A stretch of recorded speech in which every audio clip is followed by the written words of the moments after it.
Hi, my name is Noshad. Some of you guys know me as Shubham, and some of you actually met today know me as Shubham. And yeah, this is Spurs Video Podcast. First of all, I'd like to wish all my subscribers and those of you who love and the many more who hate YouTubes, I'm very hope you had a great Christmas at Load of Turkey and help generate £3 billion worth of sales apparently today. So yeah, I hope you hit it well. Um, just want to say today's been actually a good day for me. I actually hit the sales. Actually did I got to train with a guy called Nick Gregoriades of the Jiu-Jitsu Brotherhood, and got to train Jiu-Jitsu with him, and it was an absolute freaking eye opener. Really showed me a huge amount today, and actually it's really weird. I didn't get all I the way I'm like I'm gonna get this, and I didn't get this, but I got a whole bunch of other stuff as well that really opened my eyes, and so a big thanks to him and to his students. And my awesome Boxing Day continued, and then I put on the Spurs game, first half, and we were nonchalant, and I don't know better to say it, but we were putting it about like bang bang, yeah, and we were very nonchalant, but and then we stepped into gear, and obviously they woke up and they started attacking us, which opened up the space. I'll give it that much, and so it was very difficult because they were very congested. But as soon as they started attacking us, then we thought, oh shit, we better start attacking them. And I'm just worrying, why did it take us, 45, 50 minutes to really be so attacking and so just up the tempo and be incisive with our passing. I mean, the game that really kind of opened the pass that opened up the old floodgates was from Carl Norton, and it was a very good pass, and I'm glad he can do that, but it really should be coming from then Bale or Bale or Lennon, because as soon as that came in, we had the confidence, and bam. I mean, I think that second goal, one from Bale, was actually a Lennon pass, a good through ball from Lennon. Obviously, it was a counter, but it was a very great through ball. Lennon got a couple of very good assists. Siggy got an excellent assist there. But it worries me that we have to, it takes us a while to step up a gear, and I must admit, I do feel very, very sorry for Aston Villa. Of the teams that I really despise, and obviously, they're not one of them really. And you folks, you see all of them, they're a bunch of kids, and I think when the second goal or third goal came in, and then you saw all the Villa fans there said, "We're getting the fuck out of here." And I felt really bad for them. I was like thinking, shit, you stick to your team out to the end. I mean, it's Boxing Day. I mean, let's face it. I don't know what the traffic light is around, Villa Park, but you ain't gonna get home any earlier. You just stick it out. I just don't see. If you support a team, if you're gonna turn up, you buy tickets.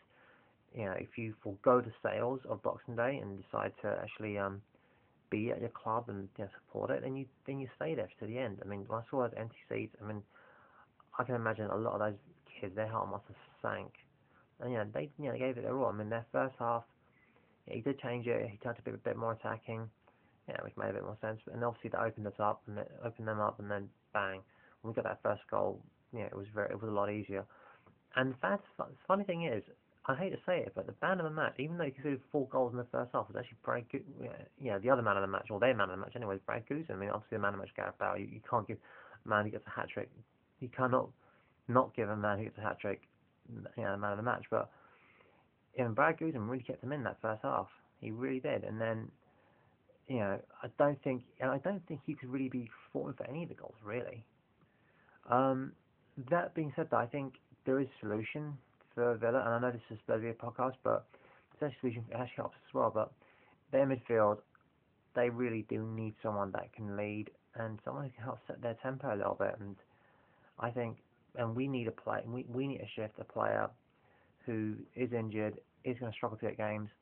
And I'm thinking Tom Huddleston. We're not going to play Villa again in the league, so there's no part of that. Hopefully we won't meet them again in the FA Cup. And if we did, then we can't. Premier League's still reply, but I don't think it's a bad. So he can hopefully go there come January, get a run of games, and hopefully help them out for them. So I really did feel sorry for those kids, and and my Bracco, my Bracco from another Mako. So I don't know what the word for mother is in Croatian, but Peter, or aka Crossbow, he's now going me saying, "Oh, you hate Huddleston." I don't hate Huddleston. I just don't think he's a player. When we were like, I don't know, under under the Hoddle era, I'd have thought, yeah, he's a player that we could have done with. He was like an 8th and 9th player. And under the old era, that made sense. We weren't basically for us the best thing we could go for was the UEFA Cup, and then it all kind of changed when we managed somehow almost, apart from dodgy lasagna, got into the Champions League, and obviously 3-4 years later they actually did get in the Champions League, and that changed everything, and our ambitions have changed. I just don't think he's a player that is able to keep up with our ambitions really. But I think for Villa, I think he can help them stay up.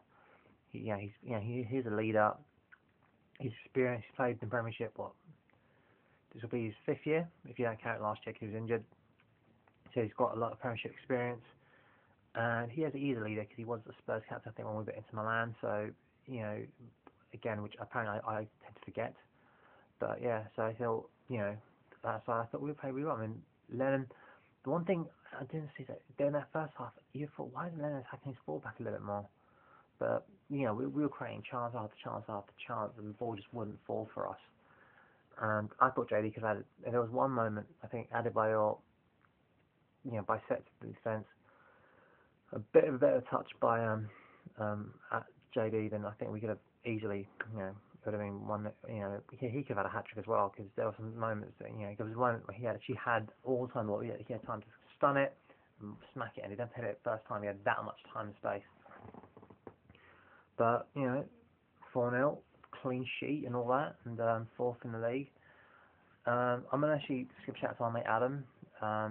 He's a fellow Jiu-Jitsu blue belt, and he's also a fellow Yid. And I hate to say this to Adam, but unfortunately I'm going to have to support the far right, and I'm going to have to support a bunch of racists and hope West Ham beat Arsenal whenever they replay their match. Yeah, I don't know if, oh, by the way, the tubes aren't running. We can't go there. Obviously, you've never heard of fucking buses, have you? Fucking goon of cunts. Anyhow, moving swiftly on. I don't know, I still think, against a team that is a bit more organised, against teams with a lot more experience, I don't know, say a Stoke, we are lacking that bit of incision. And I think we need to tell our players, you know what? Don't be afraid. Look, the worst thing that can happen if you try and play an inside pass and it doesn't play on, it goes to the goalkeeper. But play those inside passes.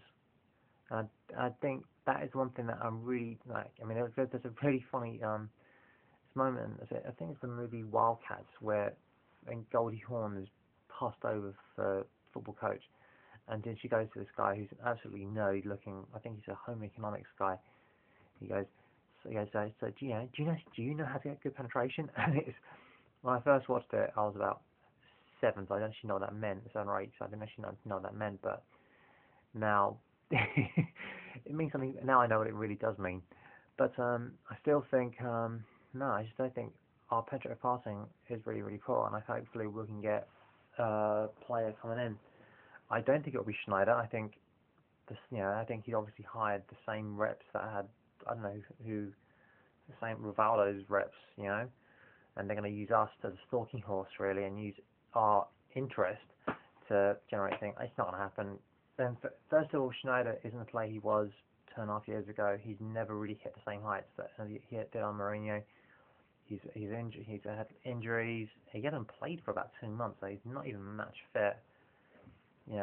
And if he's leaving Inter because he has to take a pay cut, what do you think is going to happen in Tottenham? He's not going to play for us because, but like, you can imagine Rav going, oh yeah, where should he? Go to Spurs. You have a fucking great time there, mate. Do you know what I mean? What the hell was that about? I mean, don't get me wrong. I mean, apparently, Wesley Schneider's missus, I don't know, Yolande, I don't know whatever her name is, but she is gorgeous. She's no Sylvie, but very feminine. But, do you know what I mean? It wouldn't hurt to see her around the lane, but no, it's not happening. So, I'm not saying that, I'm not going to say I'll eat whatever, but, tell you what, I'll eat some boiled Brussels sprouts, and I promise you I will. I'll eat some boiled Brussels sprouts. I hate the damn things. I'll eat some boiled Brussels sprouts if we sign Schneider. And for those of you who know me on Facebook, you know how much I hate Brussels sprouts. But yeah, I know, I'm guessing some guys in Spurs Forum are going to be doing like a player ratings. I won't do them any myself. I thought we played alright. I think Kyle Walker, man, the guy's got to learn to take a corner.